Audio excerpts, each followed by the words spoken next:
Mesdames et messieurs, bonsoir. Je suis Rebecca et bienvenue dans TéléIASA pour notre journal de 20 heures. Les écrans, les téléphones portables, les télévisions, les ordinateurs et les jeux vidéo avalent de plus en plus notre attention. Non seulement on passe des heures et des heures pour des obligations professionnelles, mais encore on y passe de plus en plus de temps pour nos loisirs. Nous sommes à la 20e édition de notre journal télévisé. Le débat d'aujourd'hui, comme vous l'aurez compris, se porte sur les écrans.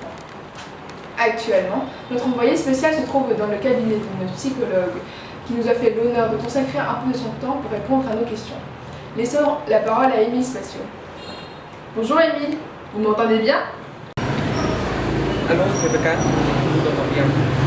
Je suis maintenant dans le jardin d'une maison privée. Stéphanie. Bonjour.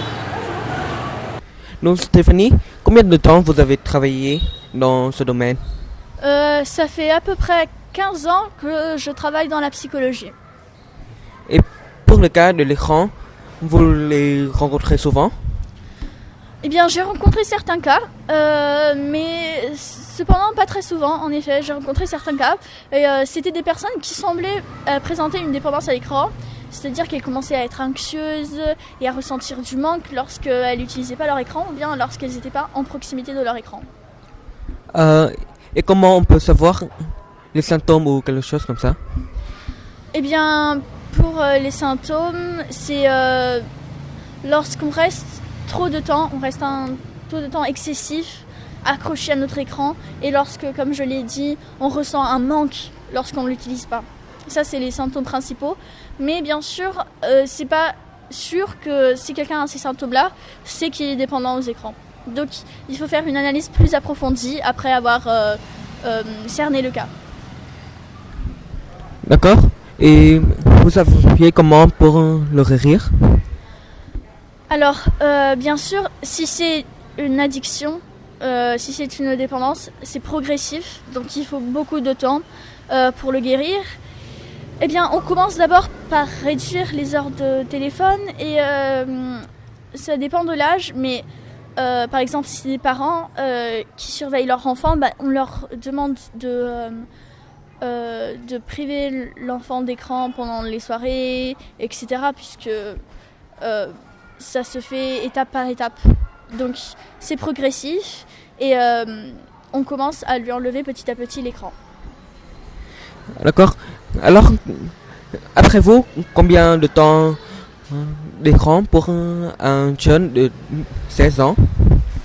À mon avis, de toute manière, je pense que tout d'abord, il faudrait distinguer l'écran, le temps d'écran pour travail et le temps d'écran pour tout ce qui est loisirs. Donc, à mon avis, pour le temps d'écran pour les loisirs, ça doit être au maximum 4 heures par jour. Et encore, je pense qu'il faudra le réduire encore.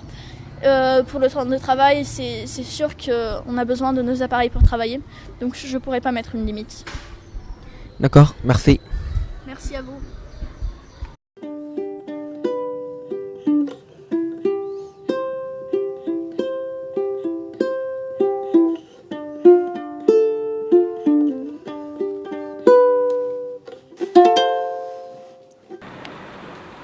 Avec moi ici, Monsieur Loïc, un expert scientifique de l'université Pierre et Marie Curie.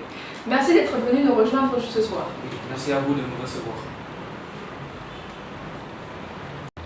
Alors, une première question pour vous. Pouvez-vous nous expliquer pourquoi ou comment les gens sont si dépendants aux écrans? Les écrans, je dirais tout d'abord que c'est un thème souvent fréquenté. Alors, de nos jours, comme on le sait tous, une très grande partie de la population a un de ces appareils chez lui. Donc la population aujourd'hui est plus exposée au téléphone. Du coup, les utilisateurs se sentiront souvent anxieux ou agités quand il n'y a pas de téléphone dans leurs mains. Les utilisateurs vérifient souvent et régulièrement leur téléphone, même s'il n'est pas nécessaire d'utiliser.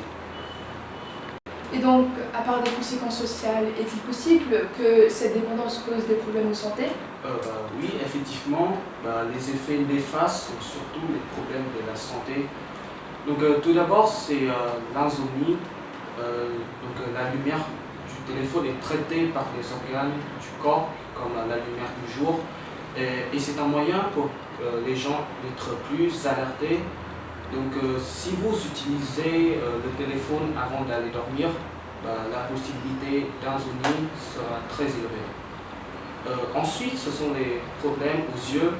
Donc regarder trop l'écran de votre téléphone ou de votre ordinateur peut provoquer des problèmes comme une vision floue, mal aux yeux, les yeux rouges ou même une sensation de brûlure dans les yeux. Et enfin, ce sont des problèmes au dos. Donc une étude scientifique indique que les gens qui envoient des messages, consulter ses mails, jouer aux jeux sur son téléphone, souvent ils ont plus de chances de provoquer des problèmes au dos.